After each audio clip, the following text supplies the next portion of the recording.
hackathon et il y en a même ceux qui nous suivent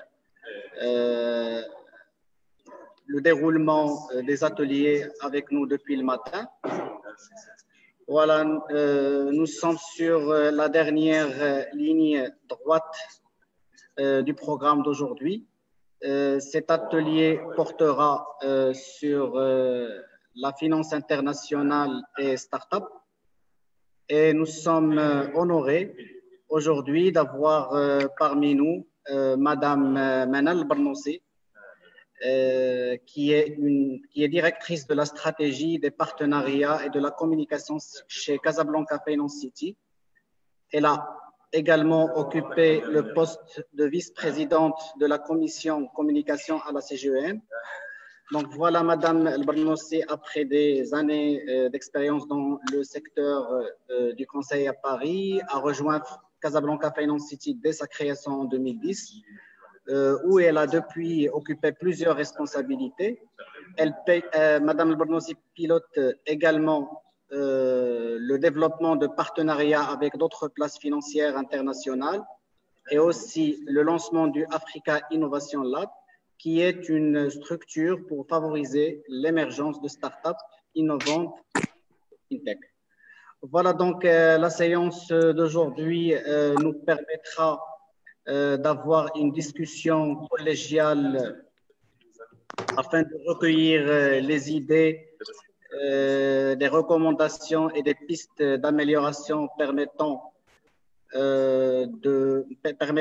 de promouvoir l'entrepreneuriat dans la région, tout en mettant dans la chaîne de valeur l'ensemble des partenaires publics et privés.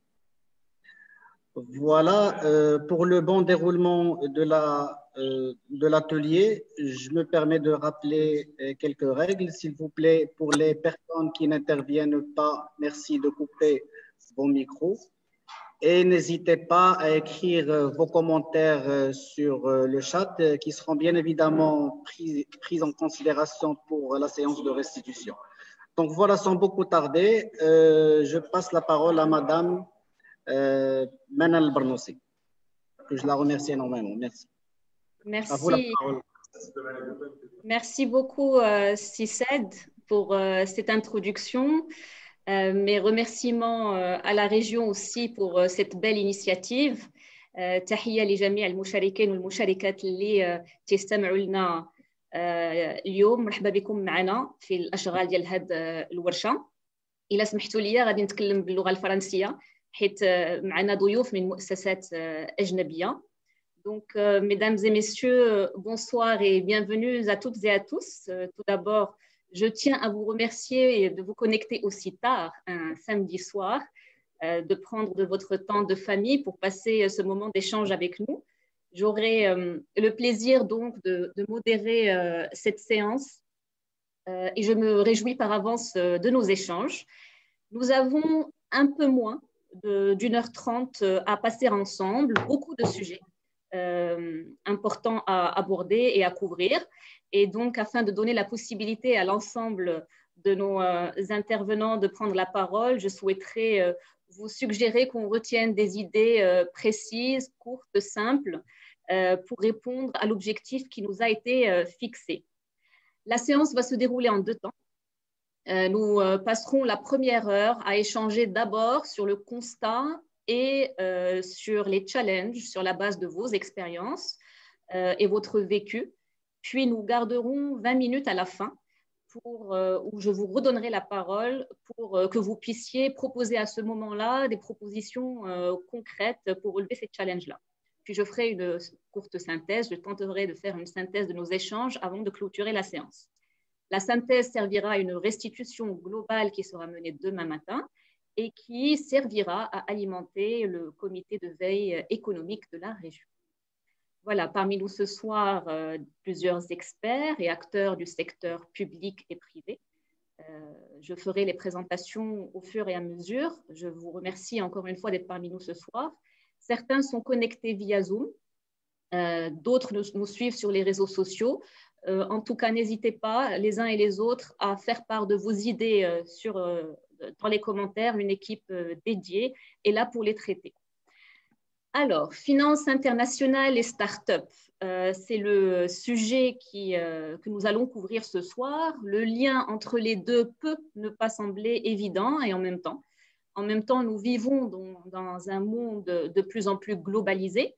La finance internationale est à tous les niveaux. Au niveau, à l'échelle nationale, le Maroc a débloqué la ligne de précaution et de liquidité du FMI en cette période de Covid pour faire face à la crise sanitaire.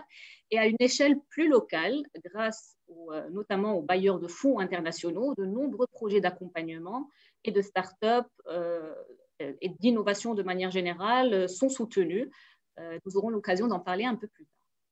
D'un autre côté, la finance internationale ne peut pas se renouveler sans les startups et a besoin des startups pour se renouveler. On voit l'émergence de nouveaux modèles de business model. C'est devenu un facteur de compétitivité pour les places financières, je le vois. Je le vois au niveau de Casablanca Finance City, où nous avons signé plusieurs partenariats avec des places financières internationales. Londres, Toronto, Francfort, Hong Kong, toutes sans exception, j'en passe certaines, sont dotées de structures d'accompagnement pour les startups. Plus que cela, elles sont intéressées par nos startups africaines, nos startups marocaines.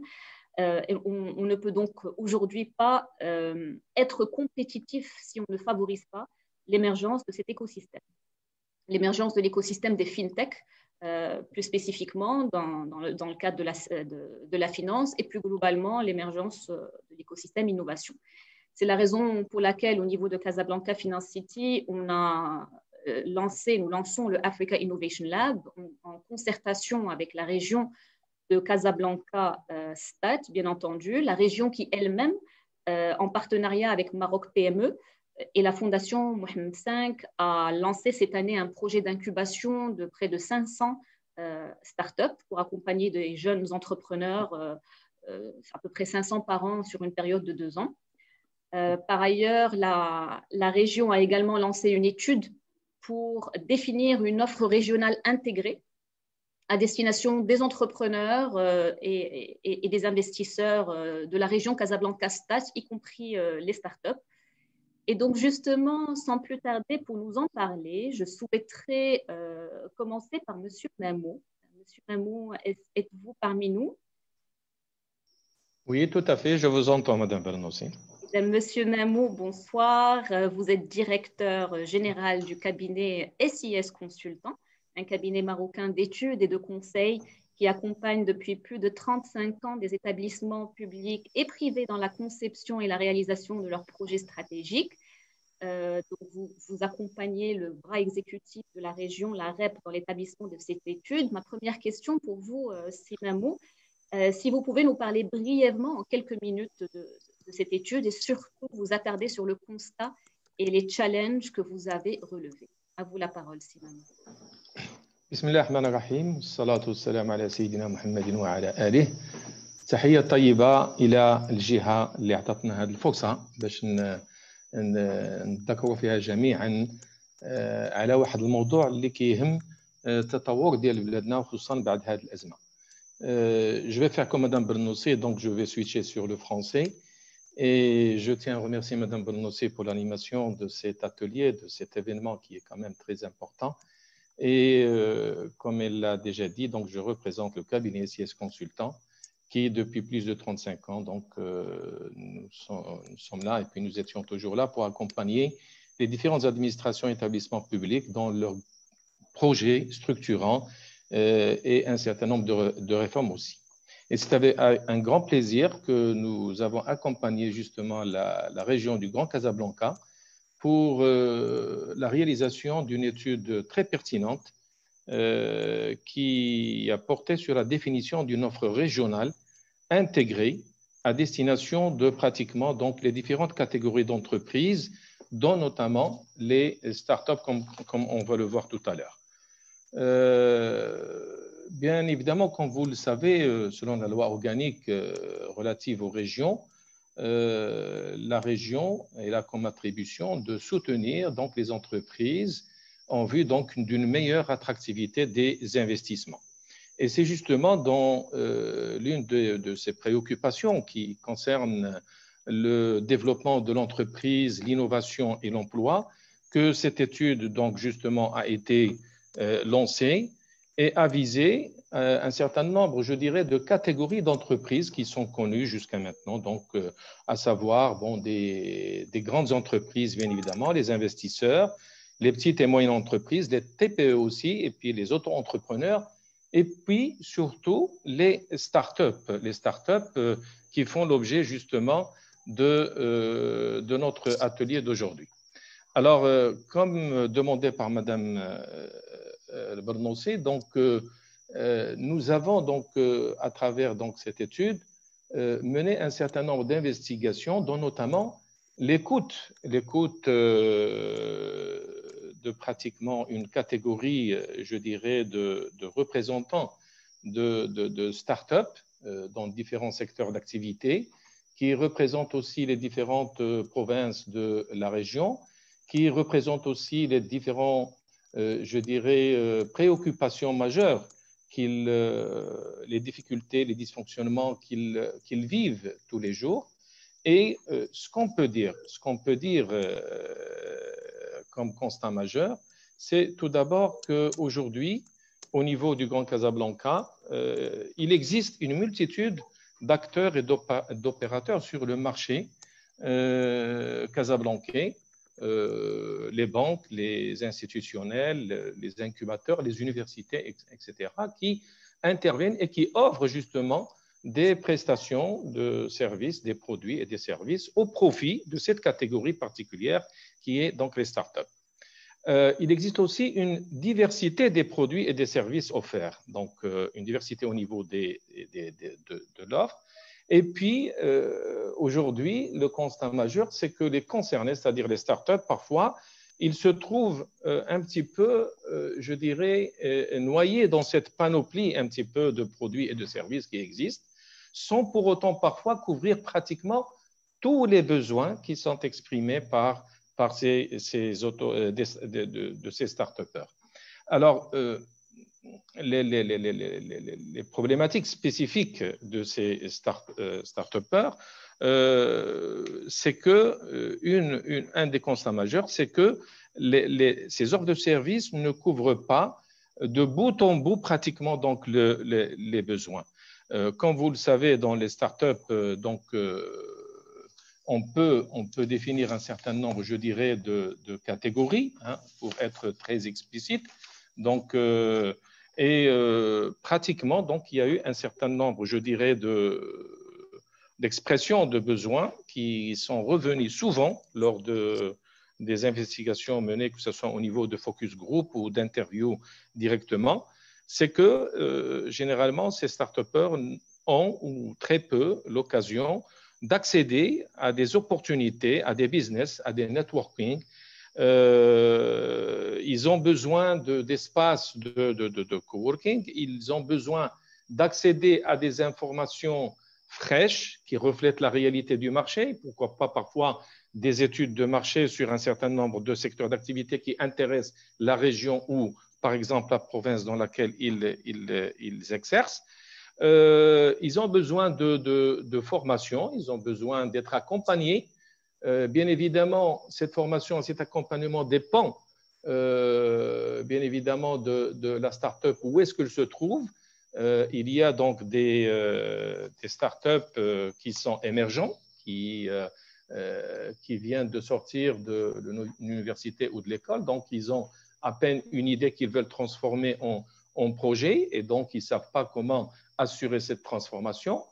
Il y a d'autres start-upers qui ont dépassé ce stade et puis qui ont quand même avancé dans la réalisation de leur projet jusqu'au point où, par exemple, ils ont déjà réalisé, ils ont même mis en œuvre un petit peu le produit ou le service et ils l'ont déjà mis au profit d'un certain nombre d'utilisateurs finaux, de consommateurs.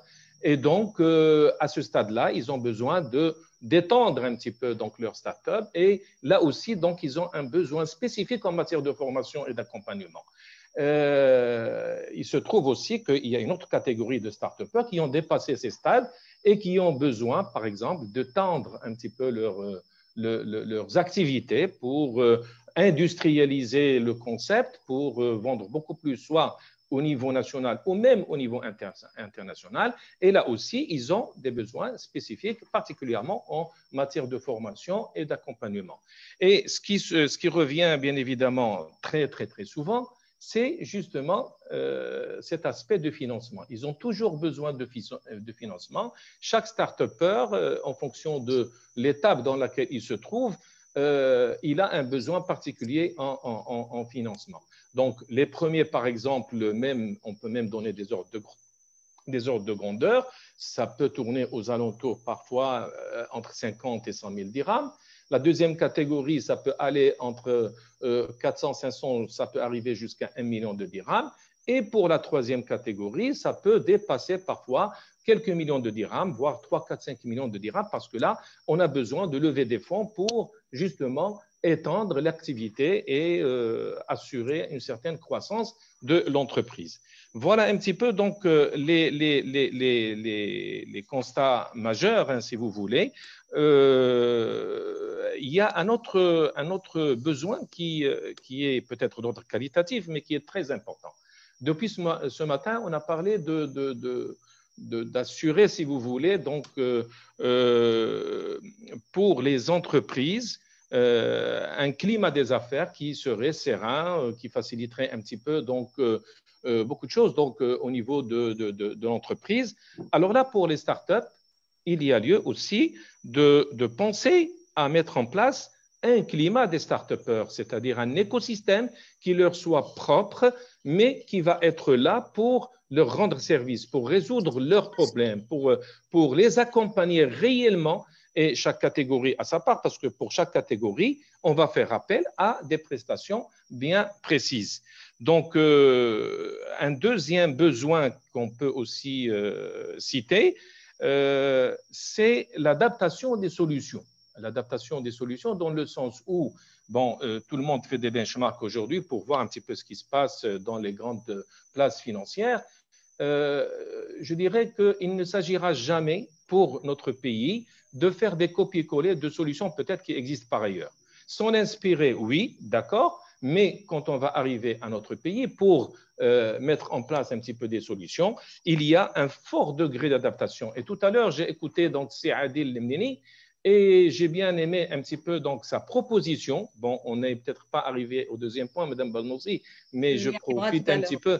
Je profite un petit peu de la lancer. Mais sincèrement, j'ai aimé un petit peu sa proposition concernant la start-up de l'État. Parce que je suis en train de parler un petit peu des différentes catégories qui existent, mais là, c'est une start-up un petit peu particulière.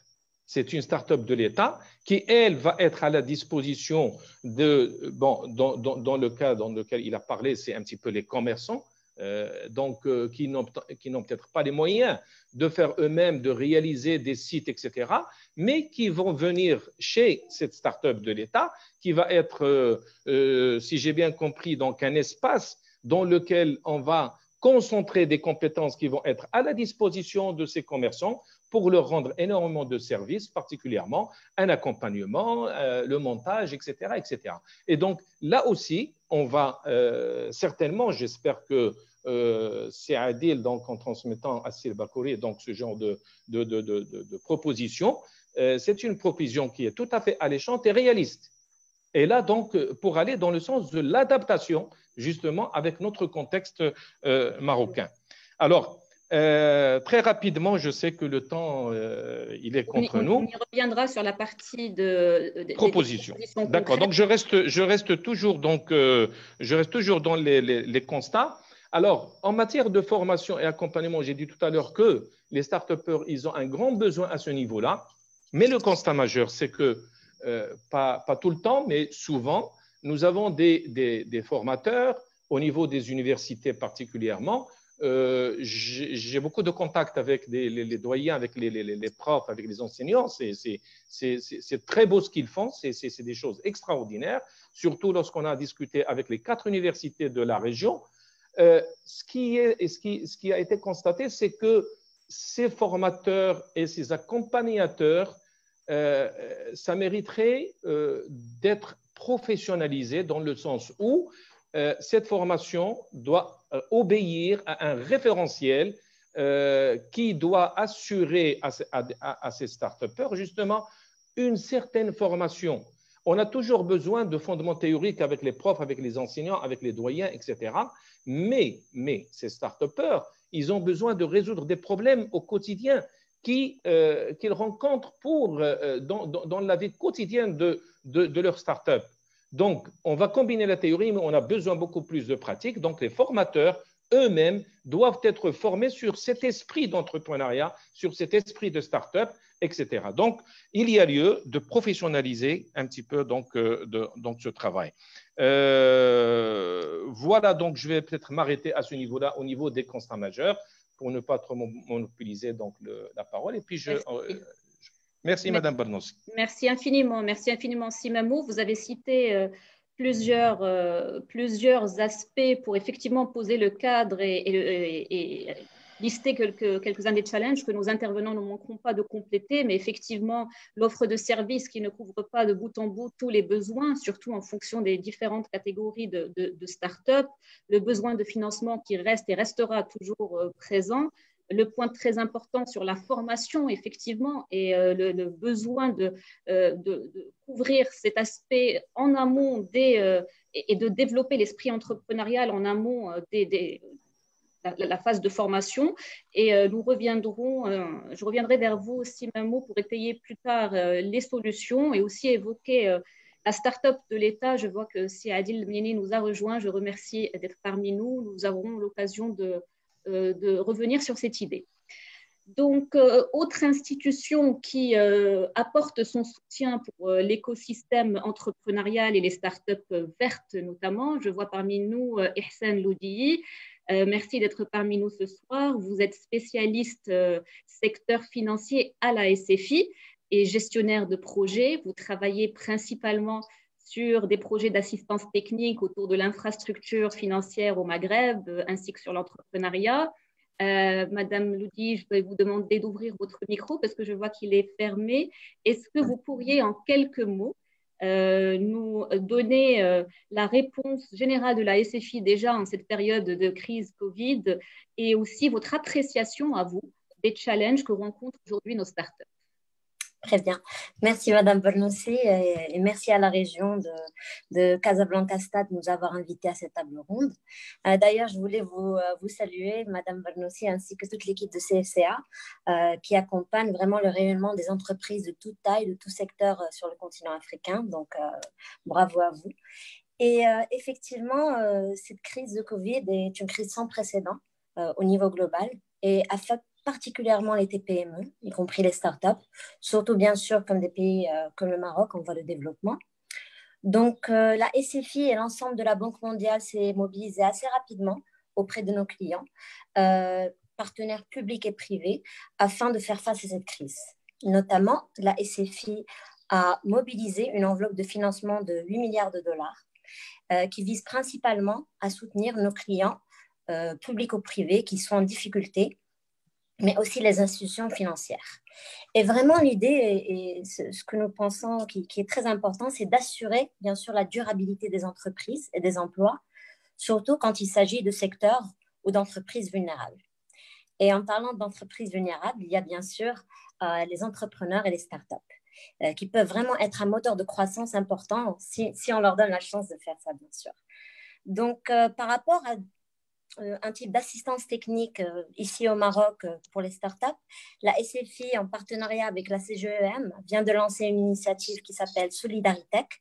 Et ça, c'est une initiative spécialement pour soutenir les entreprises ou les startups plutôt digitales à déployer et faire rayonner leurs produits dans les pays voisins, leurs solutions. Et nous avons également, en fait, un autre projet en cours pour appuyer le financement inclusif et durable, spécifiquement, comme vous venez de le mentionner, dans l'entrepreneuriat vert. Donc, l'impact sur ce secteur en particulier est d'autant plus fort avec le Covid, vu ses spécificités. Donc, c'est un secteur jeune et qui a des investissements relativement récents. Donc, en fait, ce projet a commencé avant le Covid, la crise globale du Covid actuelle, mais c'est parti d'un constat qui est aujourd'hui bien applicable, c'est le manque d'opportunités de financement et l'écart par rapport aux besoins de financement des startups vertes.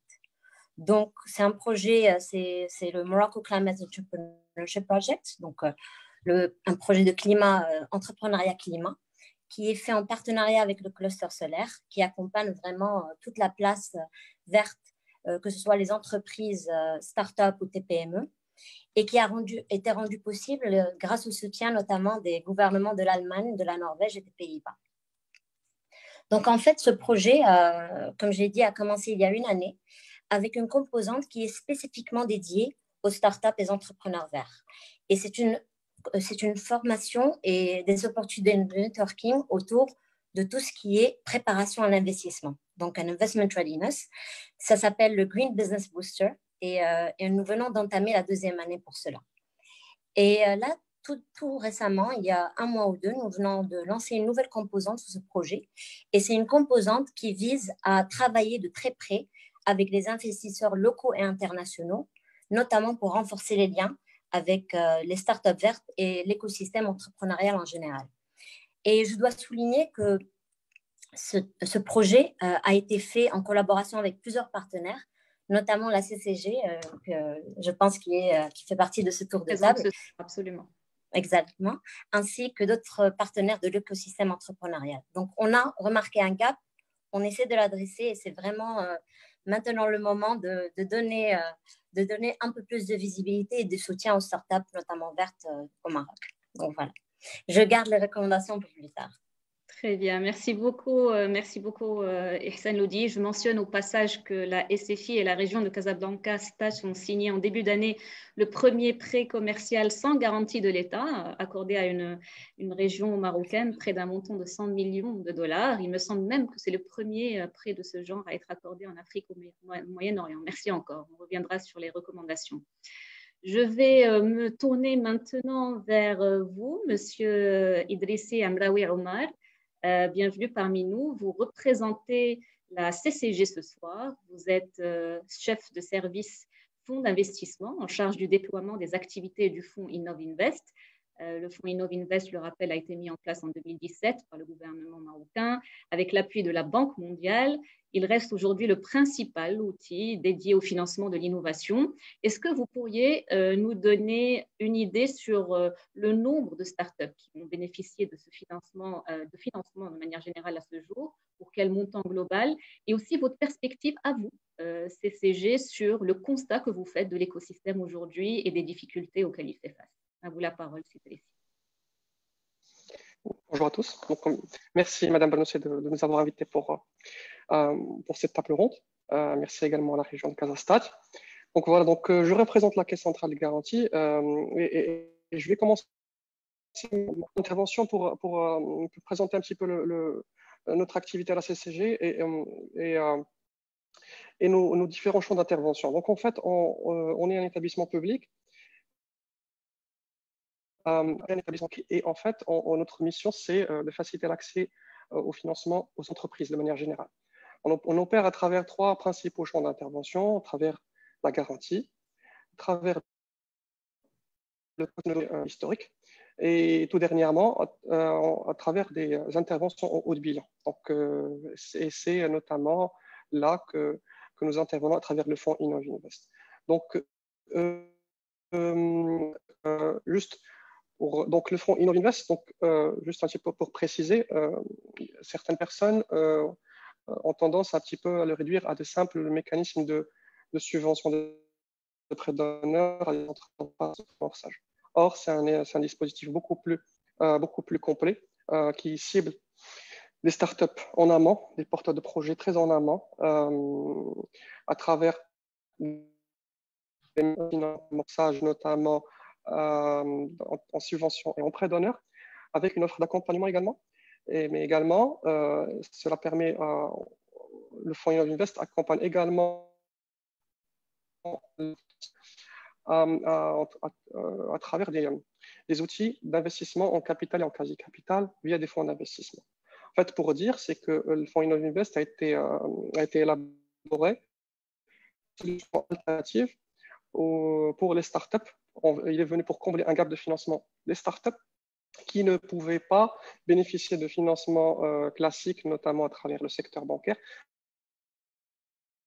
que leur business model ne permettait pas, n'était pas adapté un petit peu au modèle d'analyse de risque des banques classiques. Donc l'alternative était de financement à base d'investissement en capital et quasi-capital via des fonds d'investissement qui devaient être structurés à travers le fonds InnovInvest. Donc, à cet effet-là, on a structuré 3 fonds d'investissement de capital et risque amorce. Mais en fait, l'idée, c'était qu'il fallait également travailler pour que ces fonds-là réussissent, atteignent leur mission. Il fallait également travailler. Moi, si je peux vous demander de vous rapprocher de votre micro, s'il vous plaît. Il me semble qu'on ne vous entend pas très bien, à moins que ce soit des problèmes au niveau de ma connexion à moi. Je demanderai à nos invités de nous confirmer. Juste rapprocher de peut-être c'est Oui, si vous permettez de rapprocher votre micro, s'il vous plaît. Attendez, j'ai peut-être des problèmes de connexion. Permettez-moi, s'il vous plaît, de... C'est beaucoup mieux là, allez-y. Ah, là, on ne vous entend plus du tout, par contre. Il faut réactiver le micro. Maintenant, c'est bon? Oui. Donc, comme j'ai dit, InnovInvest est venu pour permettre aux fonds d'investissement d'atteindre leurs objectifs. Il fallait travailler également sur l'écosystème et donc sur le deal flow qui devait permettre en fait, d'injecter des financements en préamorçage au niveau de l'écosystème et de venir avec une offre d'accompagnement qui serait déployée à travers des acteurs de l'écosystème, des acteurs avec lesquels on a un partenariat. C'est des structures d'accompagnement qui étaient déjà dynamiques au niveau de l'écosystème entrepreneurial au Maroc, qui faisaient déjà du très bon travail et qui ont été sélectionnés d'une manière sur la base d'un cahier des charges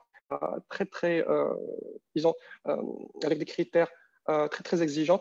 Et donc, l'idée, c'est en fait d'accompagner déjà les entrepreneurs très en amont dans leurs projets et de les financer pour pouvoir justement financer la réalisation de leur prototype, de leur minimum viable product, et également ensuite à travers des prêts d'honneur de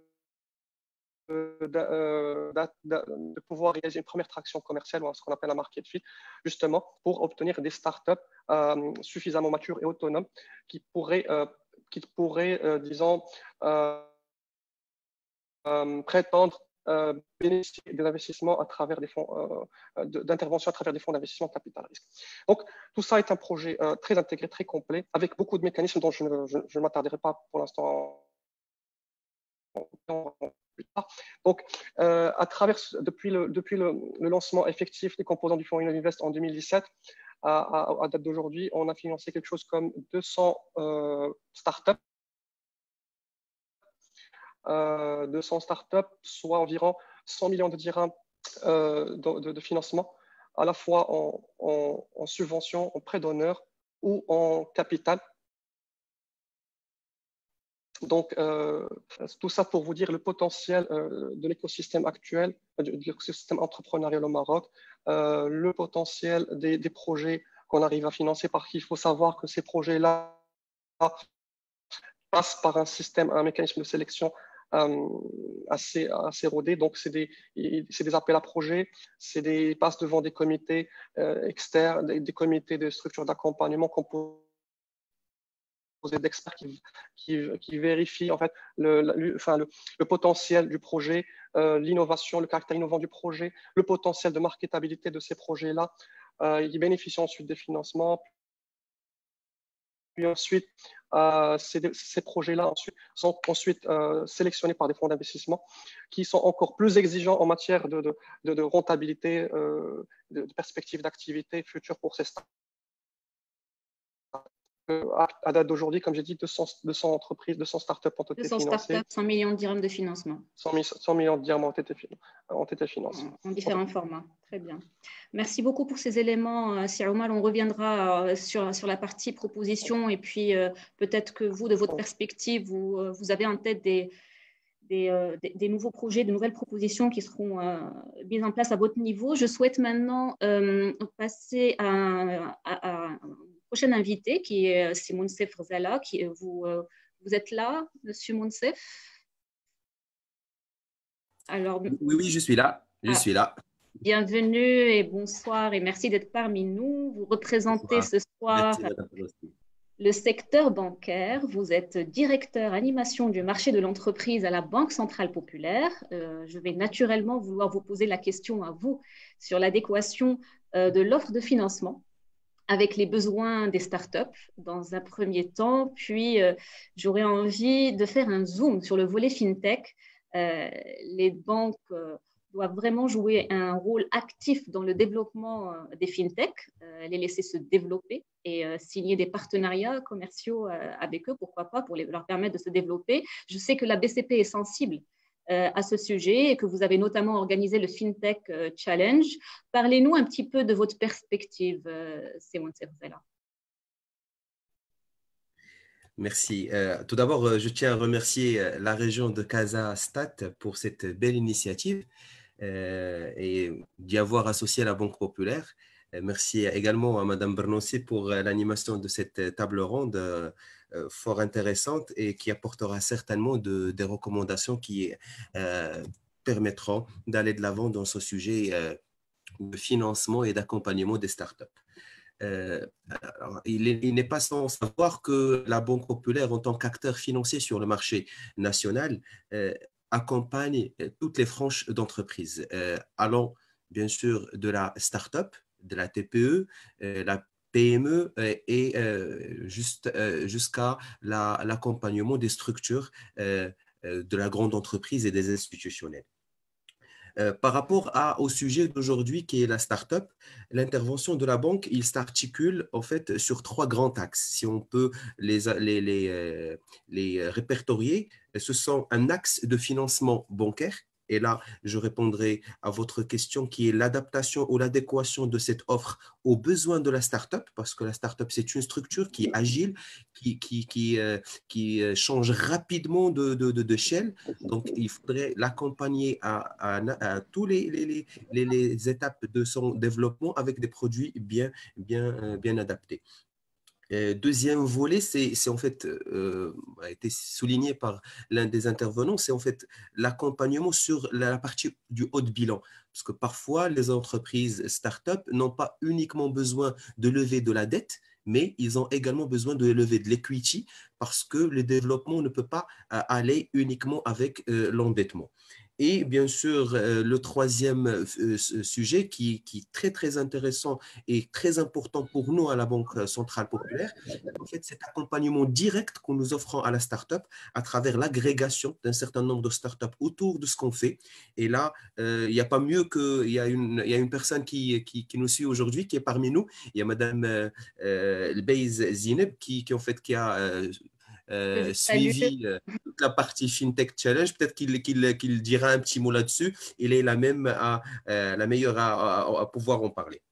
Alors, je reviendrai sur les financements bancaires et pour dire que l'offre de financement, les startups jouaient en fait avec tout ce qui s'offrait à elles sur le marché en termes de financement bancaire, mais réellement aujourd'hui, l'offre Intelac constitue vraiment une pierre angulaire dans l'adaptation de l'offre à cette population, puisqu'il s'adresse à une population, bon, ça a été dit, qui il n'est pas en mesure d'offrir aux acteurs financiers ce qu'ils demandaient en termes d'information, de documentation, et puis il est sur des échelles un peu particulières. L'offre Intelac qui est venue suite aux orientations royales du mois d'octobre 2019, il offre en fait à travers ce dispositif un financement à 3 niveaux.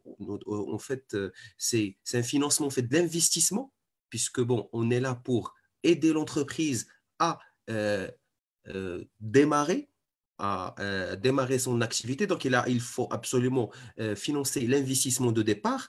Mais bien sûr, après, et ça, c'est ce qu'on oublie souvent, c'est que l'entreprise n'a pas uniquement besoin de financer l'investissement, mais après le démarrage de l'investissement, il y a des besoins d'exploitation.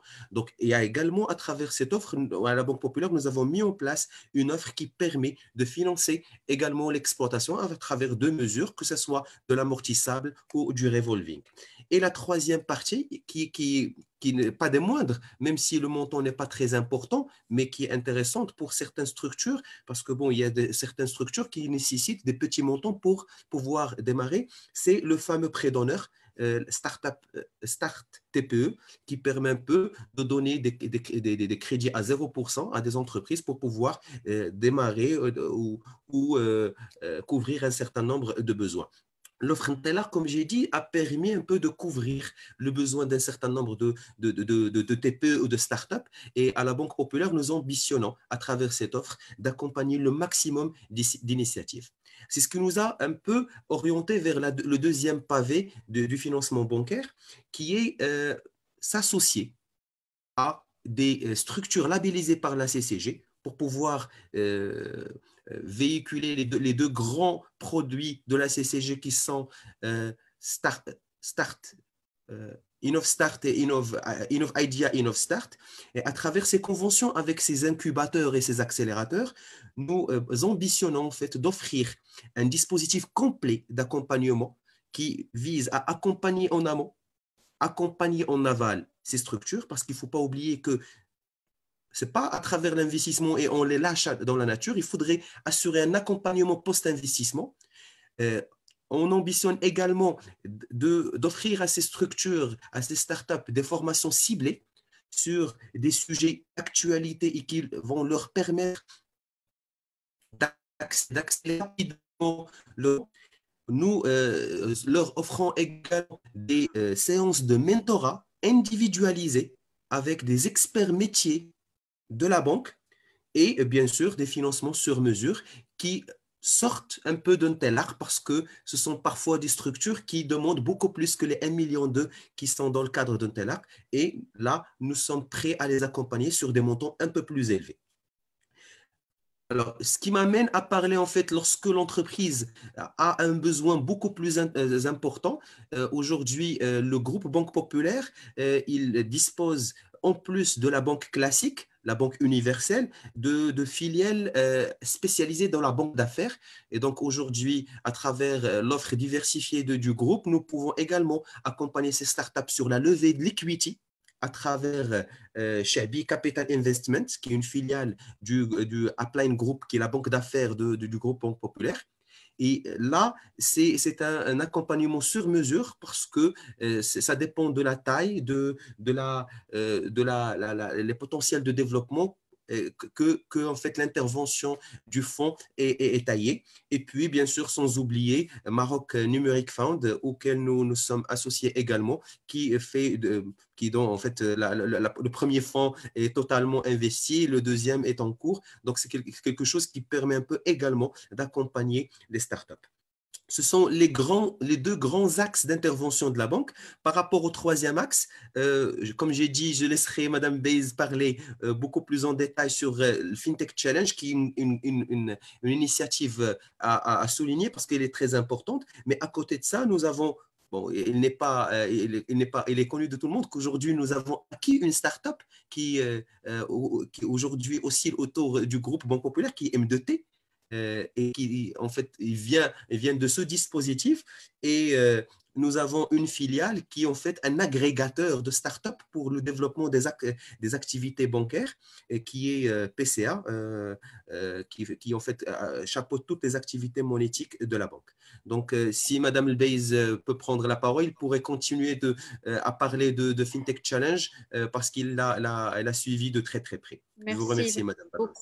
Merci beaucoup Simon Sef Zala pour cet aperçu.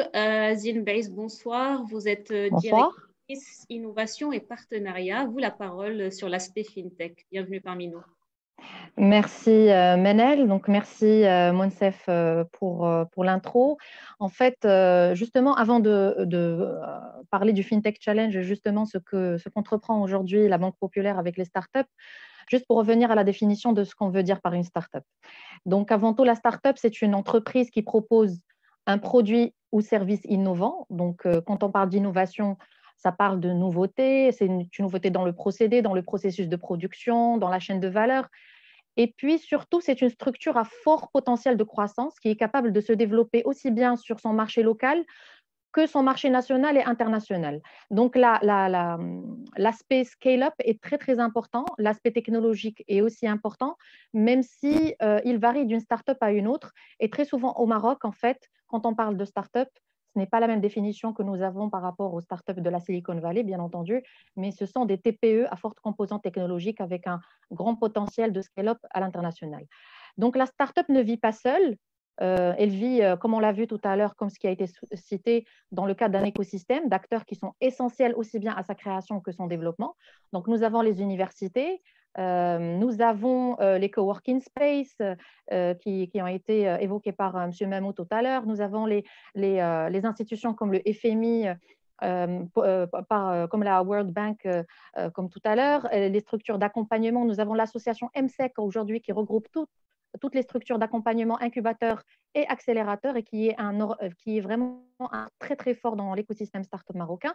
Nous avons les organismes de financement incluant la Banque centrale populaire, comme a dit M. Rezala, qui sur les deux axes précédents est très bien positionné. Mais nous avons aussi les clients, notamment les corporates. Donc, c'est à propos de ce point-là que j'aimerais parler, parce que pour la survie de la start-up, il faut bien trouver des débouchés à ces produits et services. Et justement, au sein de la Banque centrale populaire, donc une direction innovation et partenariat a été mise en place pour justement encourager et mettre en place tous les prérequis pour favoriser cette collaboration avec les startups, cette co-construction, et donc aussi signer des contrats avec les startups, parce que sans contrat et sans référence au niveau de grandes structures comme la Banque centrale populaire, une startup ne peut pas avancer. Il faut bien qu'il y ait un début.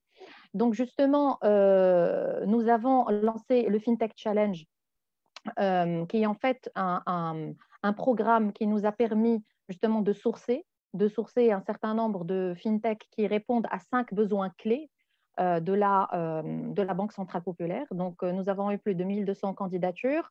À partir de ces candidatures, nous avons retenu 20 startups qui sont venues au Maroc pour travailler, donc 20 startups de 11 pays différents, donc énormément de pays africains aussi, qui sont venus travailler avec nos métiers. C'est très important.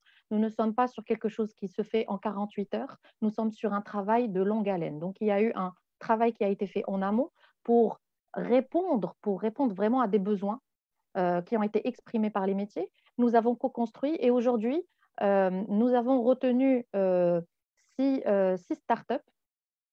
Et aujourd'hui, nous avons déjà trois services qui sont déjà en live.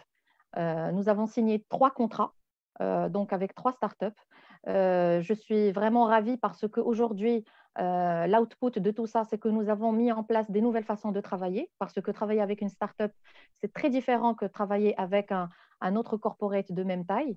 Donc, nous avons adapté aussi, et nous sommes en train d'adapter nos processus internes, que ce soit sur la partie achat, la partie juridique, la partie métier, la partie processus de collaboration.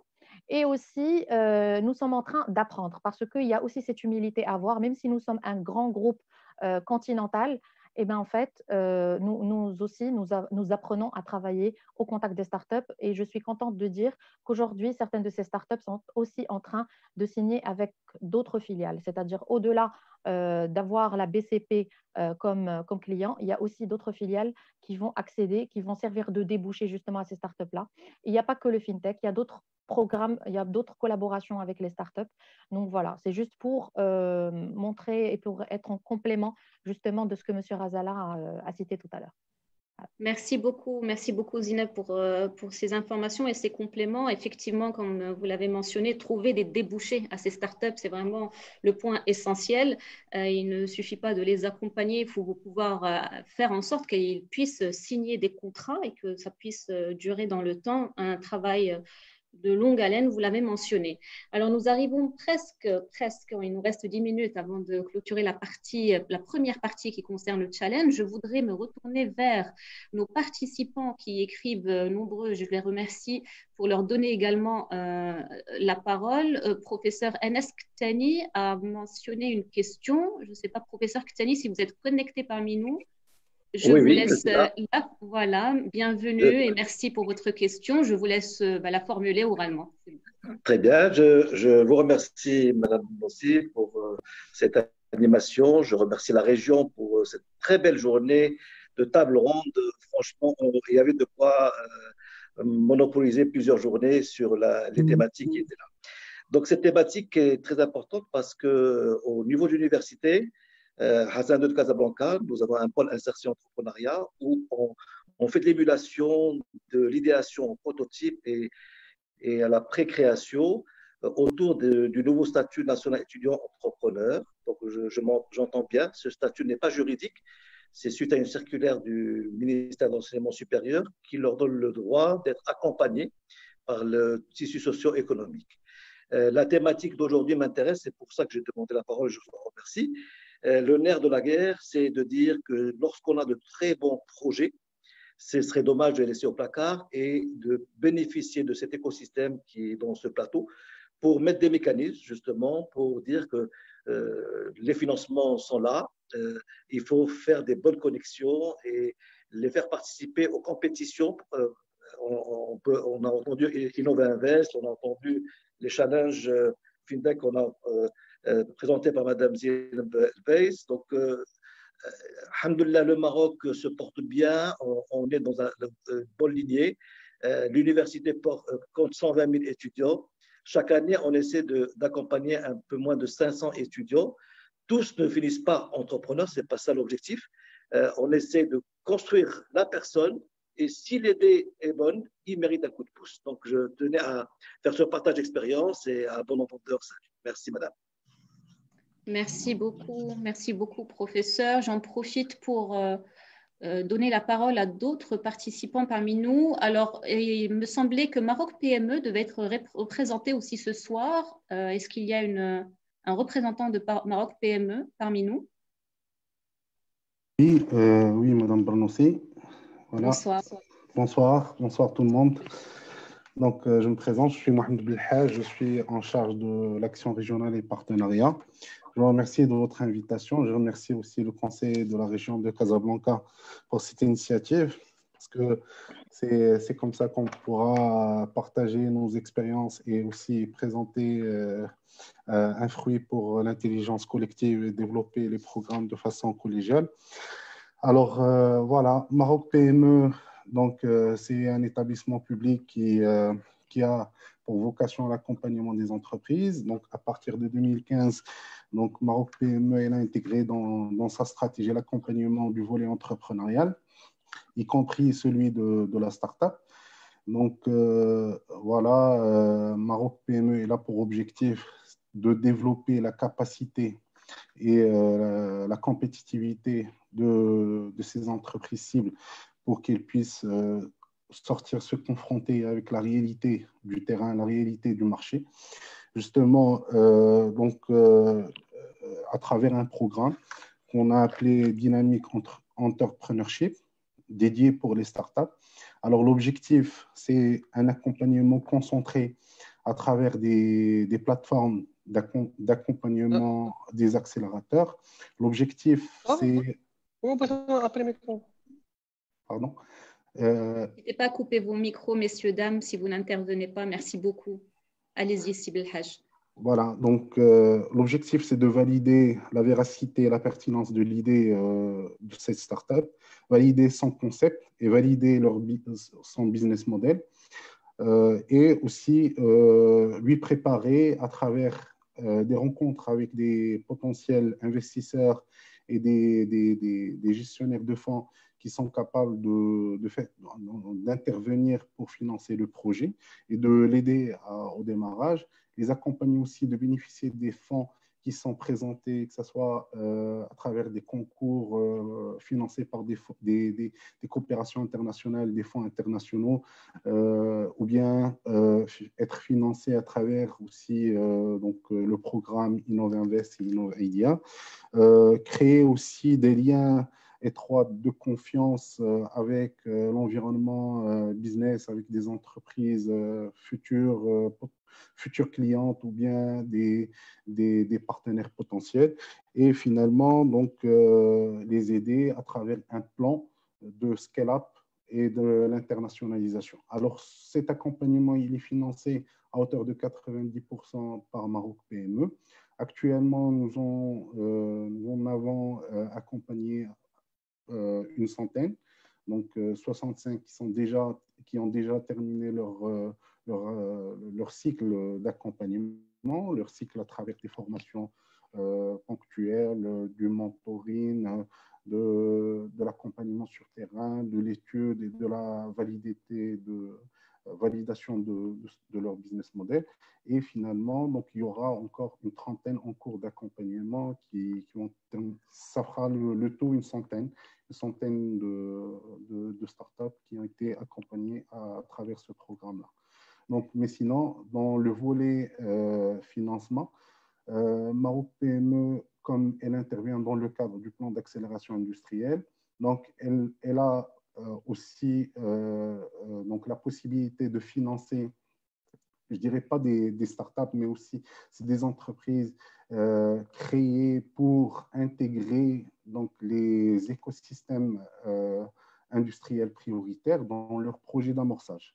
Donc, on ne sait pas si on peut considérer ça comme des startups, mais c'est un financement d'amorçage des projets industriels dans les écosystèmes prioritaires portés par des gens expérimentés qui ont l'audace d'intégrer ces industries qui ont généralement relation avec des métiers mondiaux qui ont quand même une composante technologique intéressante.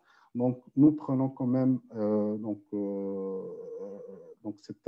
la possibilité de les accompagner à travers la présentation de leur dossier de candidature, de leur études de projet de développement, etc.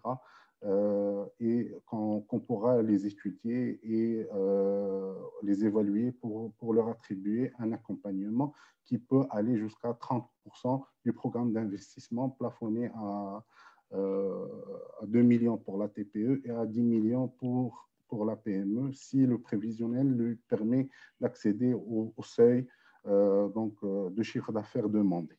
Donc voilà, c'est ce que j'ai. Sib El Hadj, de votre proximité justement avec ces startups, du fait que vous les accompagnez, quels seraient selon vous les principaux challenges? Quels sont les freins en fait? Qu'est-ce qu'on vous remonte comme frein, comme challenge principal lorsque vous les accompagnez? 1, 2, 3 challenges. Alors, premièrement, en fait, c'est-à-dire généralement ces startups-là, donc ils ont comme ce qui a été dit, une composante technologique importante et une composante d'innovation sur leurs produits qui est présentée dans le marché. Donc la première contrainte, c'est le business model et la présentation de leurs produits et son insertion dans le marché. Nous connaissons tous que les industriels marocains et le tissu industriel marocain n'est pas à la pointe, malheureusement. Donc, on travaille tous pour qu'il le soit. Il n'est pas à la pointe de la technologie. Il est pas réellement dans cette un petit peu logique de développement. C'est pour cela que la création des premiers liens, je dirais, de confiance avec des potentiels clients et des potentiels partenaires s'avère un petit peu délicat au premier lieu. En deuxième lieu, c'est les facteurs, je dirais, de démarrage. Donc, nous savons tous qu'il n'y a pas que le financement, c'est-à-dire dans ce tour de table, donc on peut discuter largement les conditions de financement et les financements proposés par les différentes parties prenantes, mais il y a aussi les autres conditions. Il y a le local, il y a des facilités, je dirais, fiscales, sociales, des facilités par rapport à l'accès d'un certain nombre de services technologiques et techniques, un accompagnement, je dirais, technologique de haut niveau par des universitaires, par des experts internationaux. Ça aussi, c'est des besoins qui sont exprimés qu'on essaie de répondre avec les acteurs et les intervenants partenaires de Maroc PME, dont actuellement nous avons référencé 6 plateformes d'accompagnement qui commencent c'est-à-dire qui ont fait preuve d'une capacité importante pour résoudre ces problématiques. Et voilà, nous sommes vraiment très optimistes pour justement pour apporter les bonnes réponses à ces problématiques-là. Merci beaucoup Sib El Hadj pour l'ensemble de ces éléments qui remontent du terrain. Alors nous clôturons quasiment la partie 1 challenge. Je souhaite simplement savoir s'il y a un représentant de la GIZ parmi la liste des speakers qu'on m'a remis. On était censé avoir une intervention de la GIZ. Est-ce que la personne est là? Autrement, je souhaite passer la parole à Sihmid Douche qui a aussi une intervention et je reviendrai vers les autres speakers. Mon objectif est vraiment de donner la parole à un maximum de personnes, donc n'hésitez pas s'il vous plaît à garder vos interventions concises. Plus on aura d'interventions et plus le débat sera riche, et merci encore de votre contribution. Sihmid Douche, la parole est à vous. Merci beaucoup, Madame aussi de me donner la parole, et je voudrais à mon tour féliciter la région pour l'organisation de ce hackathon et surtout pour sa table ronde très importante. Rapidement, je vais me présenter. J'ai passé 40 ans de mon expérience dans la finance internationale, dont 36 ans à la Banque africaine de développement. Donc, je voudrais apporter un éclairage parce que le titre de la table ronde, c'est Finance internationale et start-up. Donc, je voulais apporter un éclairage à ce sujet-là. Alors, parlons de la BAD, si vous me permettez. Au mois de février dernier, on a mis en place, sur la base d'un projet qui a connu un très grand succès en Tunisie, qui s'appelle Souq Tenmia. Donc, c'est une facilité sous forme de dons qui a été mise en place par la BAD pour le Maroc en faveur de 250 projets, dont 30% seront initiés par les femmes, parce qu'on n'a pas souvent parlé des femmes. Donc, c'est quelque chose de très important. L'entrepreneuriat féminin mérite d'être soutenu. Et donc, c'est des dons qui peuvent aller jusqu'à 50 000 $ pour les start-upers. Je voudrais aussi partager avec vous une expérience que la Corée a lancée, notamment à travers les pays africains. Il y a 2 ans, j'étais à Busan.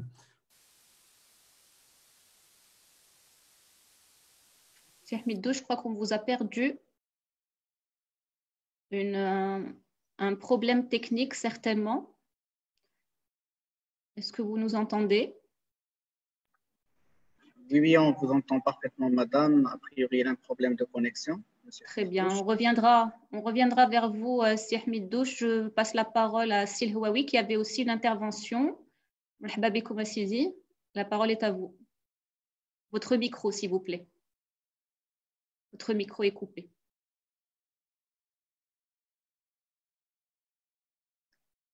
Est-ce qu'on peut, peut-être au niveau de la régie, débloquer le micro de Sil Houawi pour qu'il puisse intervenir?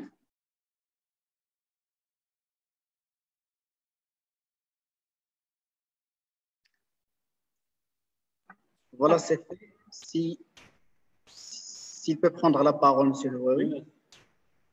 Monsieur Houawi, est-ce que vous pouvez prendre la parole? Ah, on ne vous entend toujours pas, malheureusement. Je crois que ça doit être dans les réglages. On va vous laisser quelques instants pour régler cela. Peut-être que quelqu'un de l'équipe technique de la régie peut prendre contact avec lui pour essayer de régler la problématique du micro de Sihmid Douche El Houawi. Je souhaite passer la parole au représentant de l'ANAPEC. Si je ne me trompe pas, c'est le Bachiri qui est là. Bonsoir. Je vois vos interventions au niveau des commentaires. N'hésitez pas à vous manifester pour que je puisse distribuer la parole. Si Bachiri, vous êtes là? Très bien. Alors, c'est Bouhsine Aziz. C'est Aziz. Oui, bonjour Madame Manel. Merci. Oui, bonjour. Oui, Aziz Bouhsine, je suis directeur provincial à l'ANAPEC. Je suis également d'entreprise et entrepreneuriat. C'est un réel plaisir de partager avec vous ces panels et de contribuer avec une modeste contribution. Alors, justement, comme vous savez, l'ANAPEC, dans le cadre du programme du PIAF, il accompagne des milliers de porteurs de projets depuis le mois février ou le mois janvier. Et réellement, c'est un plaisir c'est-à-dire c'est une multitude, je dirais, c'est pas spécifiquement des start-upers, c'est des entrepreneurs de toutes les catégories, de tous les horizons. Et on voulait juste partager avec vous, bien sûr, cette expertise et avec un grand plaisir. Alors, l'accompagnement, il est fait au niveau des agences, avec des accompagnateurs ou des spécialistes. Il est fait sur le plan montage des business plans, tout ce qui est études de marché, études techniques, études financières, également dans les formalités de constitution. Grâce à ce programme qui a été lancé par Sa Majesté, Dieu merci, la question du financement, il a été résolue et les choses, elles se passent dans les normes. Là, ce qu'il faut faire... Retour, hein. Très bien, je reviendrai vers vous juste après. D'accord. Merci beaucoup. Là, ce que je souhaite qu'il faut, je dirais, penser, c'est d'encourager davantage ces jeunes entrepreneurs actuellement qui veulent, je dirais, faire leur premier pas sur le marché de l'entrepreneuriat et dans cette aventure entrepreneuriale.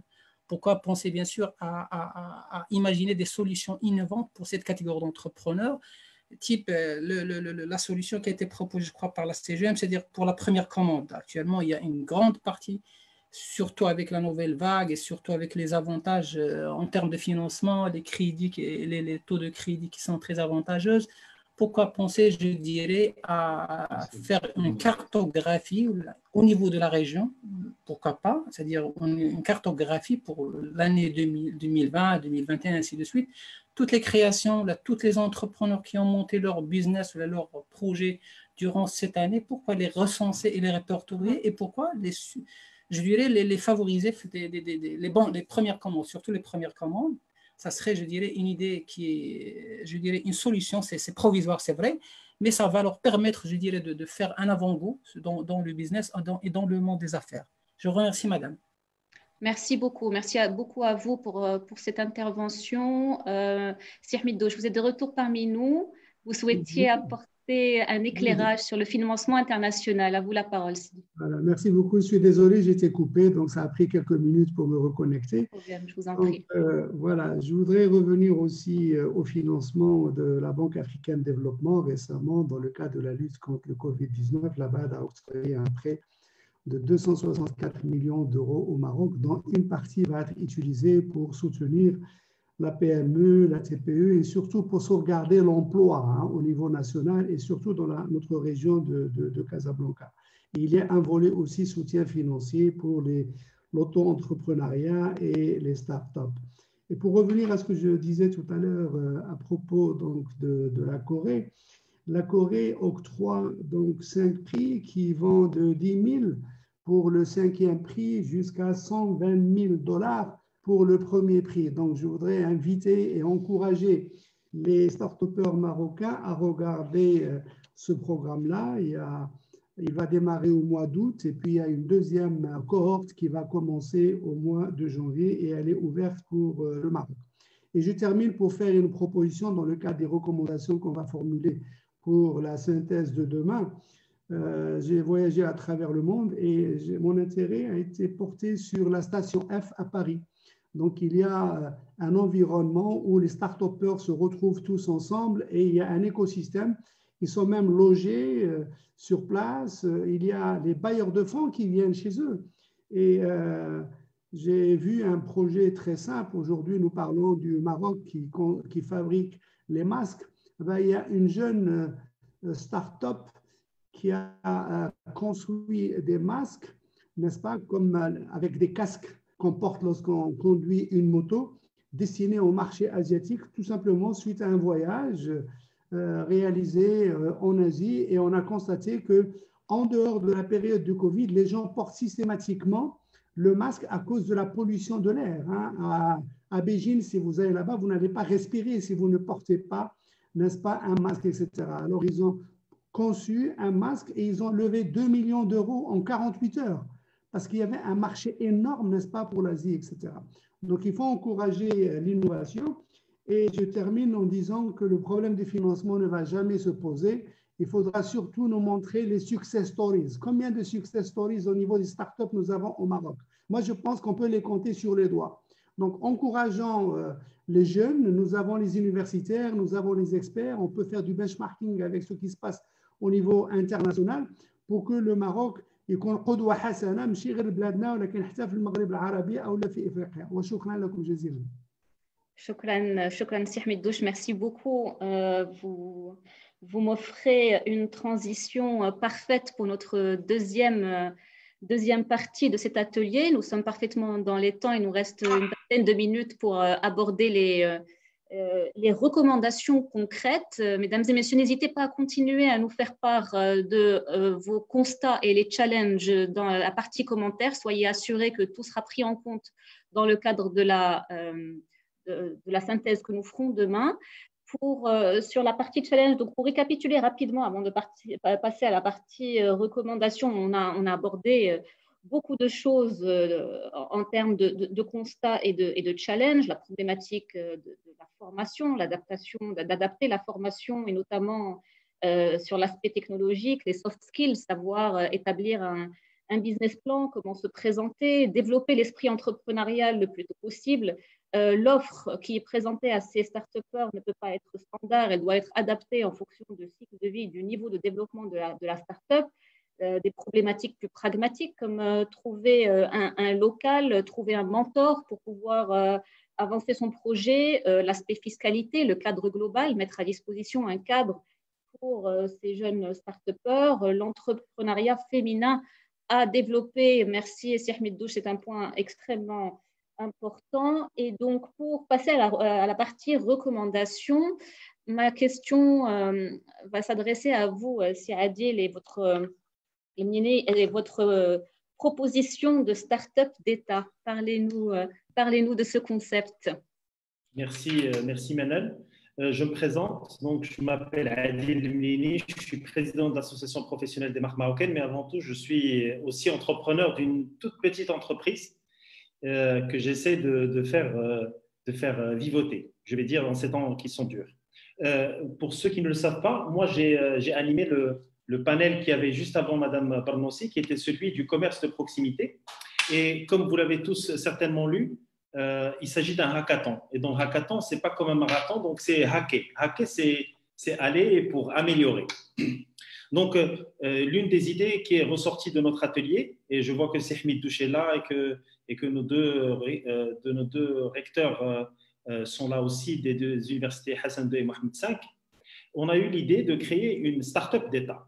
Une start-up d'État qui va, à l'image de la définition qui a été donnée, venir avec des projets clairs, avec une équipe encadrante qui sera constituée principalement de personnes chevronnées, de personnes ayant une approche opérationnelle des choses.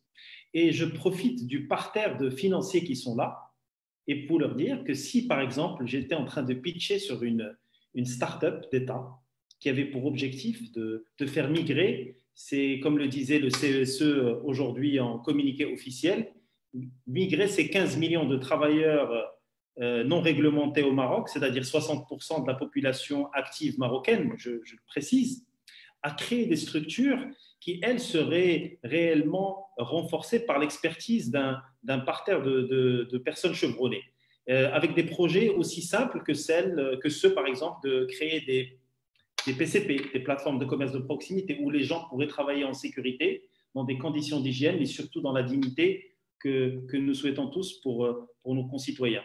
Un projet qui va aider la transition digitale. On va créer, et je pense qu'il y a suffisamment d'experts parmi nous, on va créer des templates de sites internet, des templates de plateformes de e-commerce qu'on pourra adapter à chaque fois avec le logo de chacun des commerçants qui le souhaitent, bien sûr.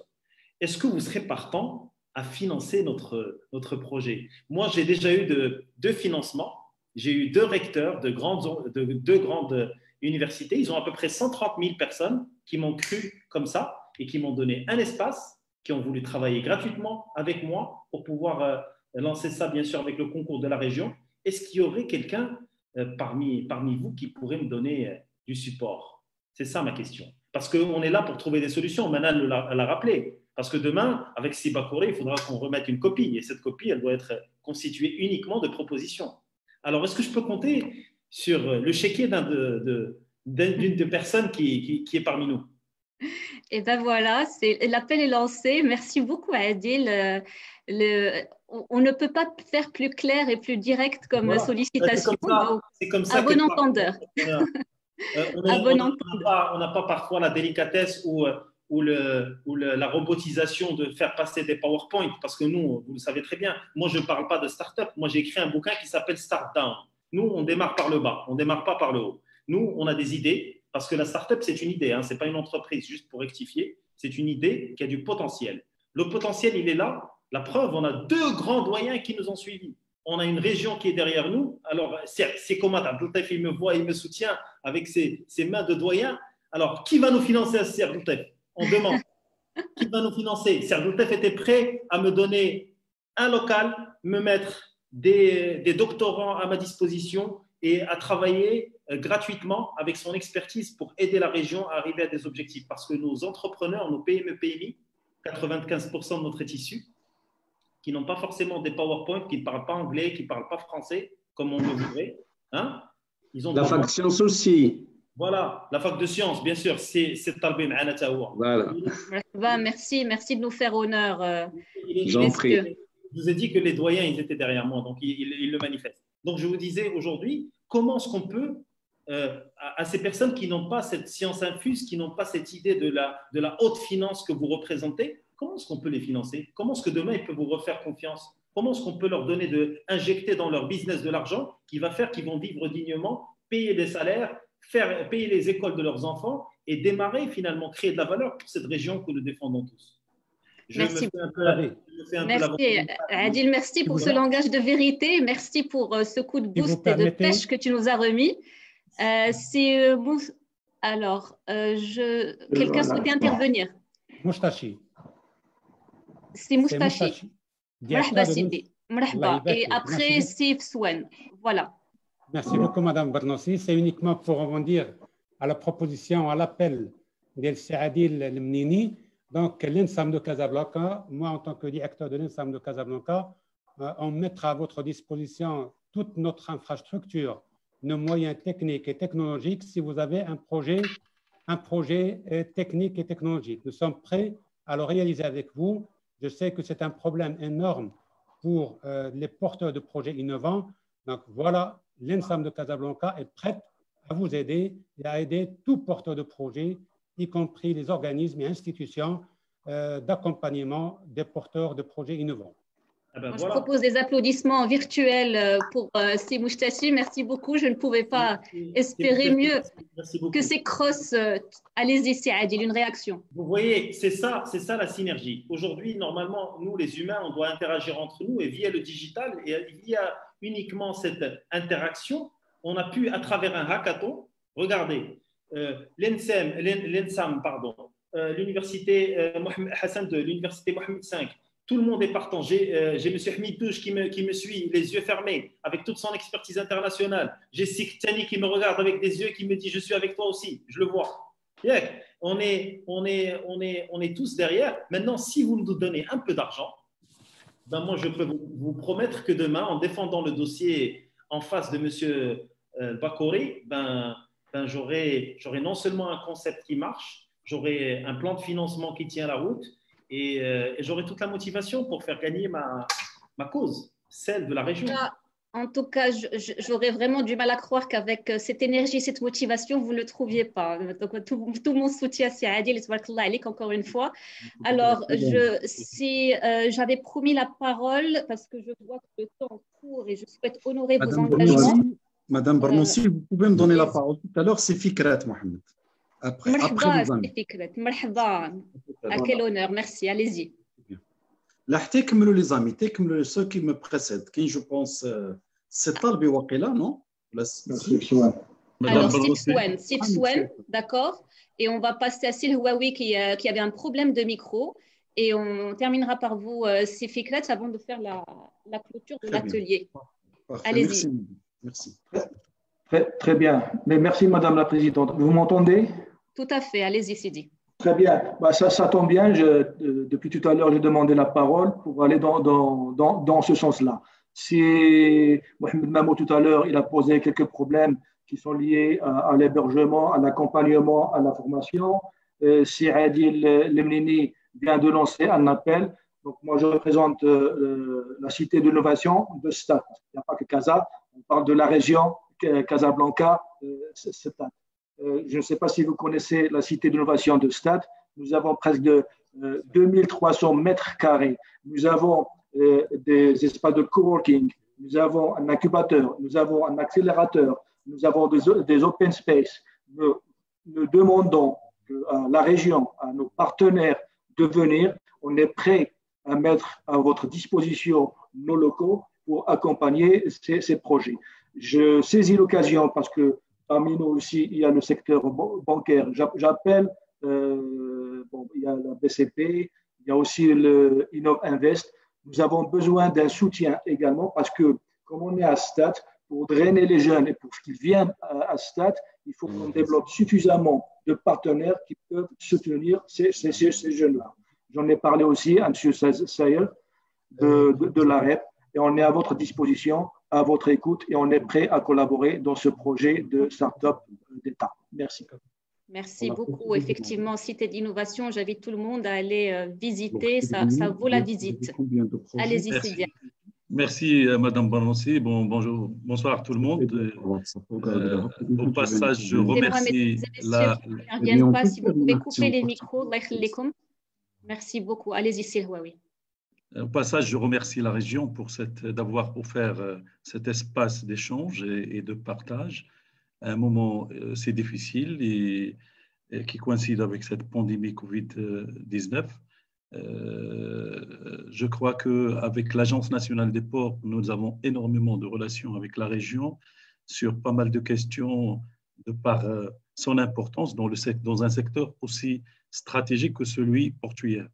Et sachez que la région de Casa-Stade traite quelques 80% du trafic national portuaire et contribue en conséquence par des financements pas uniquement pour le développement de cette région, mais aussi pour le développement des autres régions. Énormément de projets structurants qu'il n'y a pas le temps qui permet donc pour rappeler tout ça, mais je tiens quand même à signaler que le secteur portuaire est parmi les rares activités qui n'ont pas cessé de fonctionner durant cette pandémie. Nous sommes même dans une logique de progression et à fin mai 2020, nous sommes à quelques 6,4% d'augmentation au niveau d'activité. Par rapport à la question donc, de start-up, en liaison avec la composante de financement, je crois qu'il y a les collègues ont versé pas mal de constats. Et si on est aujourd'hui là, ce n'est pas pour embellir le tableau, mais pour dire ce qu'il y a. Et je reprends un mot qui a été dit dans la table que M. Lemnini a animé tout à l'heure, et je le félicite pour le pragmatisme, mais surtout d'être un peu droit pour aller au fond des choses. Effectivement, les financements, comme ça a été dit, n'est pas problématique. Mais les performances réalisées aujourd'hui pour faire aboutir des projets de start-up demeurent quand même timides comparativement au poids de notre économie par rapport, et là je ne vais pas plus loin, je ne compare que par rapport à notre continent. Il me semble qu'un effort de la part des différentes parties prenantes, les maîtres mots qui étaient dits tout à l'heure, notamment par Simamo, la formation, l'accompagnement, me semble-t-il très important parce que nous devons sortir de la vision de voir dans le financement des startups un crédit bancaire. C'est un raisonnement, je dirais, étriqué qui ne peut pas faire aboutir ce genre de projet de par leur spécificité. C'est des projets par définition qui sont incertains, qui sont risqués, qui ne peuvent pas offrir de garantie. Et par conséquent, tous je peux les appeler, tous ceux qui pourraient appuyer donc, ce genre de projet doivent avoir d'autres soucis que d'aller dans le gain, je dirais, immédiat. avoir le plaisir d'abord d'accompagner l'expérience, mais aussi de diversifier le portefeuille. Un exemple qui a été cité tout à l'heure, parmi les success stories, c'est M2T de la BP. C'est un start-up qui aujourd'hui fonctionne à merveille. Nous avons dans le secteur portuaire un autre exemple, le Portnet, que je peux assimiler à un start-up, constitue un autre cas d'illustration. Nous sommes partis d'une idée auquel il était très difficile de faire comprendre à l'écosystème, encore plus un environnement complexe par définition que celui portuaire, que ce projet-là doit sortir et de par donc ce qu'il peut apporter à la communauté portuaire. Et aujourd'hui, tout le monde entend parler de Portnet, des apports qu'il a pu ramener donc à cette communauté en termes d'efficacité de traitement, en termes de dématérialisation des processus, en termes d'efficacité dans le transit des marchandises, dans la programmation des escales, dans l'accomplissement des formalités. Et aujourd'hui, elle est sur le challenge donc, des payments à travers donc, l'association de plusieurs, de tous les intervenants et les stakeholders au niveau donc, des ports. Il me semble important que les incubateurs donnent un peu plus de largesse à leur, dans leur latitude pour pouvoir accompagner ces projets.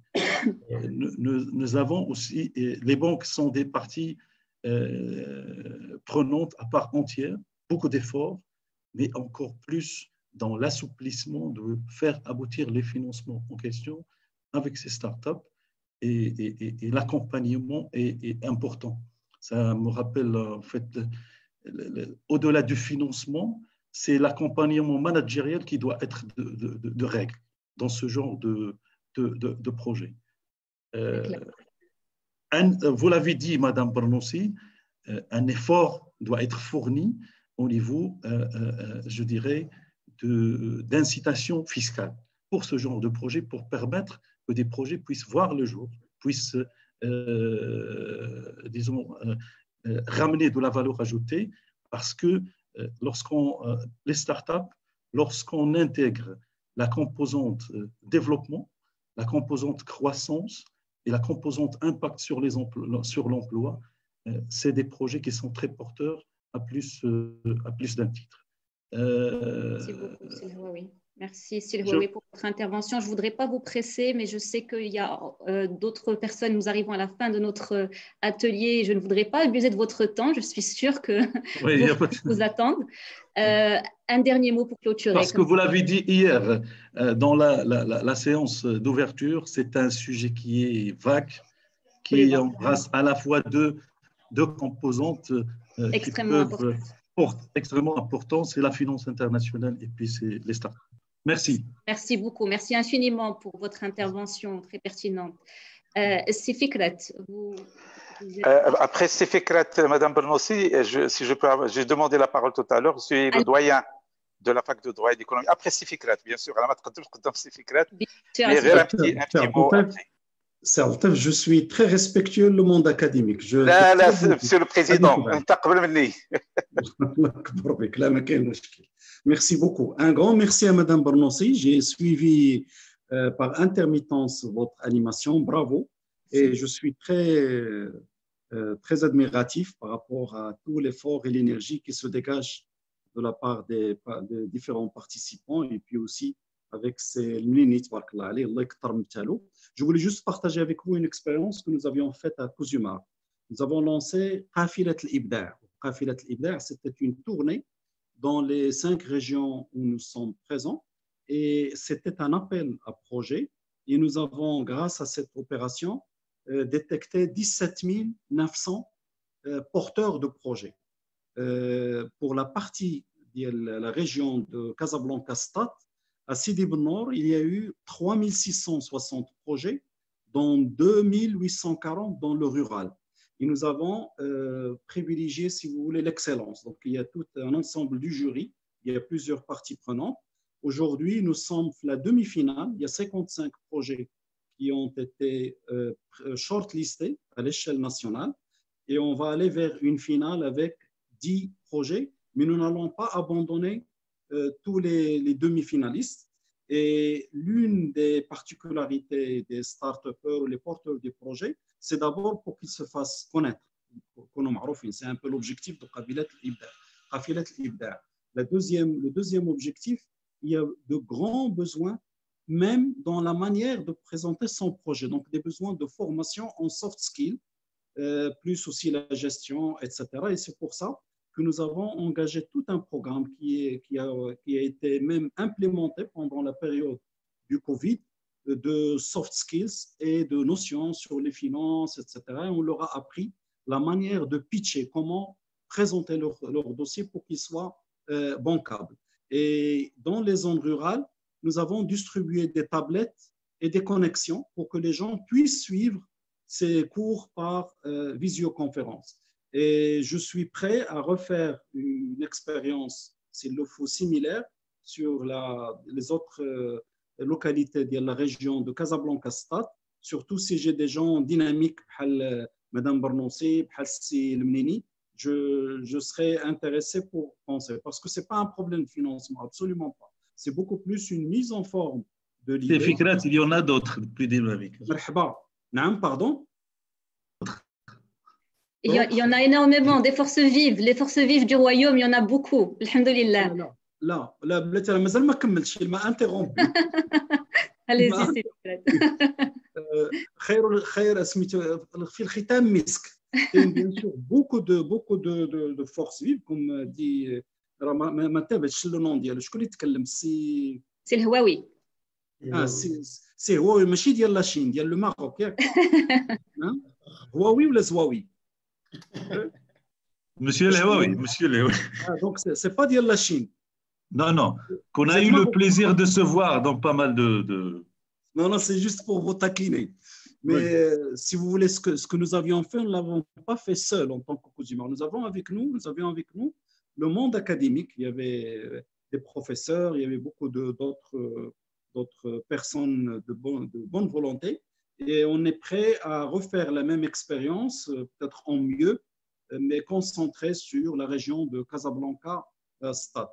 Mais en résumé, ce que je veux dire par rapport aux startups, ils ont besoin de pull-up, des gens qui les tirent vers le haut, par la formation, par des soft skills. Mais le financement, ce n'est pas un problème. Nous avons associé avec nous dans l'opération Qafilat al-Ibda', la caravane de la créativité, de 3 grandes banques qui sont prêtes à financer dès le départ. Dès que l'idée est retenue et validée par le comité scientifique, immédiatement, ils auront la première impulsion et ils peuvent foncer dans leur projet. Les projets touchent beaucoup de secteurs et je pense qu'il y a là un gisement, un trésor de beaucoup d'idées. Ils ne demandent qu'à être encouragés et à lui tendre la main et surtout lui montrer le chemin. Les jeunes entrepreneurs ont de très grandes capacités. Il suffit que vous le guidiez un petit peu et il peut prendre son envol tout seul. Merci, je m'excuse si j'étais trop long là. Merci beaucoup, Fikrat Layaoudi. Merci infiniment. Je me réjouis de toutes ces annonces que nous entendons ce soir durant cet atelier. Professeur, monsieur le recteur, à vous la parole. Oui, bonjour Madame Barnoussi. En fait, vous l'avez noté, en fait, toutes les demandes d'intervention des responsables d'une université dénotent de cette prédisposition. D'ailleurs, l'appel d'Yasser Adil Lemnini a trouvé une réponse très favorable auprès pratiquement de tous les doyens et directeurs, que ce soit des 3 universités publiques de la région, donc l'université Hassan II, l'université Hassan Ier, l'université Chouaib Toukali. Ça dénote d'une très grande prédisposition et très grande ouverture du monde universitaire sur des partenariats, notamment avec le secteur privé, pour justement développer tout ce qui est concrétisation d'idées en projets réels. En fait, ce matin, ce qui a été révélé comme chiffre, lorsque on a eu droit à une première présentation chiffrée par rapport à la situation de Casablanca, notamment en termes de taux d'activité, en termes de taux de chômage, la problématique de l'emploi des diplômés se pose de plus en plus avec acuité. Si on ne prend que les 3 universités publiques, aujourd'hui, nous sommes à environ 30 000 lauréats par an. Et la voie classique d'emploi de ces lauréats, que ce soit dans le privé ou dans l'administration, il y a une certaine saturation, il ne peut jamais absorber tout ce monde. Et c'est ce qui fait que le nombre aujourd'hui de demandeurs d'emploi croît d'année en année. Et bien sûr, une des solutions, c'est d'encourager les jeunes à aller vers justement l'entrepreneuriat. Et la voie en fait la plus proche des jeunes, notamment dans les écoles d'ingénieurs, dans les écoles de management, ce sont des startups parce que, comme vous l'avez dit, ils ont une composante technologique et puis ils ont également toute une ouverture en termes d'ouverture sur l'international et cela suppose certaines compétences dont disposent justement les jeunes lauréats. D'autant plus qu'il y a un engouement et ça, on l'a remarqué. Aujourd'hui, l'essentiel des projets de fin d'études, que ce soit au niveau des licences, que ce soit au niveau de master, porte sur justement des projets de création d'entreprises et avec la majorité des cas de très bonnes idées, mais qui n'arrivent pas en fait à se concrétiser en projet parce que justement, ce qui manque, c'est cet accompagnement. Alors bien évidemment, ce qui a été évoqué toujours, c'est la problématique du financement. Aujourd'hui, il y a une panoplie d'offres de financement et puis avec le projet Intellarc, je crois qu'aujourd'hui, la question de la financement se pose moins. Par contre, ce qui se pose le plus, c'est tout ce qui est accompagnement, notamment pour la création et pour la post-création. Et donc, ça a été évoqué tout à l'heure. Alors, s'il s'agit de recommandations, c'est tout d'abord insister à ce que la région place comme une priorité stratégique le développement de l'entrepreneuriat. Aujourd'hui, ce n'est plus un luxe, ce n'est plus quelque chose qui doit rester aux circonstances, mais il doit être prise en main forte pour que ce soit considéré comme une priorité stratégique au niveau de la région. La deuxième chose, en termes de recommandations, c'est une convergence, parce qu'il y a une panoplie d'intervenants et malheureusement, il y a une dispersion et puis bien évidemment, le destinataire de ces services se trouve perdu entre plusieurs acteurs, il ne sait pas qui fait quoi. Il va falloir qu'on trouve un cadre pour justement fédérer tous ces intervenants pour qu'il y ait plus de clarté au niveau des destinataires, notamment lorsqu'il s'agit de jeunes. Et bien sûr, avec de la communication. Et puis, nous appelons également à institutionnaliser davantage la relation université et le monde professionnel via les représentants des mondes professionnels, qui peut être la CGM, qui peut être d'autres instances. Aujourd'hui, bon, il y a de la communication, mais qui n'est pas structurée, qui n'est pas institutionnalisée. Et on a toujours cette impression que nous sommes sur 2 mondes cloisonnés. Chacun se jette la balle à l'autre. Au niveau de l'université, on reproche que le monde professionnel n'est pas très ouvert sur l'université et le vice-versa. Je crois que, notamment pour le développement de l'entrepreneuriat, ce rapprochement, il est nécessaire. Il va falloir, au-delà de le citer comme priorité, de lui trouver un cadre, de lui trouver des canaux, de l'institutionnaliser. Voilà quelques recommandations que je propose pour les intégrer, bien sûr, au niveau du rapport. Et merci Madame, de m'avoir donné la parole.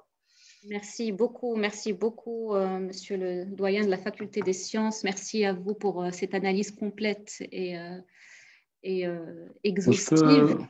Je voudrais dire un petit mot, c'est le professeur Talbi. Allez-y, c'est Talbi, je vous en prie. Rapide. Allez-y. Aller dans le même sens de l'intervention de mon ami Komat, Saptef. Il faudrait savoir que les pays qui ont réussi à faire un grand boom au niveau industriel, et je peux même citer le Canada, même la France dernièrement a suivi cet exemple, à savoir les parcs technologiques. Et quand vous regardez l'organisation, c'est l'université, la région. En France, c'est avec Sarkozy que ce projet a vu le jour. La région, l'université et puis bien sûr le monde de l'entreprise. au niveau du Canada. Au début, c'était même un financement de fonds de syndicats qui ont mis leur argent pour développer ce genre de parc technologique. Et parce que, comme on l'a vu, même au niveau de start-up ou même PME, PMI, ils n'ont pas tous les moyens technologiques pour pouvoir mettre en œuvre leurs idées ou aller plus loin. Et bien, quand il y a des parcs technologiques comme ça, on profite de l'université, de la R&D, les moyens de la région et puis le monde de l'entreprise à travers ces structures. Merci. Voilà ma proposition. Merci beaucoup, Sitalbi. On me fait signe qu'il faut que je clôture. Je m'excuse par avance auprès de celles et ceux, mais je vois que les conversations ont continué sur le chat et je m'en réjouis. Si Mamou, vous m'en voudrez pas, mais je suis sûre qu'on intégrera toutes les recommandations dans la restitution que nous ferons demain. J'ai privilégié le fait de passer la parole à plus d'intervenants. Je me réjouis de ce dynamisme. Il ne me reste plus qu'à vous remercier, mesdames et messieurs, pour votre contribution active, remercier la région de Casablanca-Stade pour l'organisation de cette initiative. J'espère vraiment qu'il y aura d'autres occasions de co-construction, de co-réflexion et surtout de co-action commune. Je pense que nous avons démontré avec cette crise sanitaire qu'en travaillant main dans la main, on pouvait se démarquer à l'échelle régionale et aussi internationale. Nous l'avons aussi démontré ce soir que nous étions capables de créer des synergies et de faire la différence concrètement. Je vous souhaite à toutes et à tous de rester en bonne santé. C'était pour moi un honneur d'animer ce panel ce soir. Merci beaucoup à toutes et à tous, messieurs, mesdames les intervenants. Portez-vous bien et à très bientôt, Inch'Allah. Merci. Merci à vous. Merci. Bonne soirée, serviteur. Bonne soirée, Monsieur le Président. Au revoir, Manal. Merci, au revoir. Plaisir. Je tiens à remercier encore une fois Madame Manal Barnoussi d'avoir accepté la modération de cet atelier. Et je remercie également l'ensemble des participants d'avoir partagé avec nous des idées et quelques pistes de réflexion permettant de promouvoir l'entrepreneuriat au niveau régional. Et je vous donne rendez-vous demain matin à partir de 9h30 pour la restitution de l'ensemble des idées et des pistes de réflexion issues de l'ensemble des tables rondes qui ont été organisées aujourd'hui. Et merci à vous, Sissad. Je sais que vous venez de Rabat. Rentrez bien. Et merci à vous d'être resté aussi tard. Merci beaucoup. Merci, Sissad. Merci. Bravo. Au revoir. Bonne soirée, les amis. Bonne soirée. Merci beaucoup. Au revoir. Salut, Adil. Merci. Très bonne soirée. Bonne soirée. Merci à tout le monde et puis à bientôt alors. Merci, Madame Barnoussi. Merci infiniment. Merci à tous.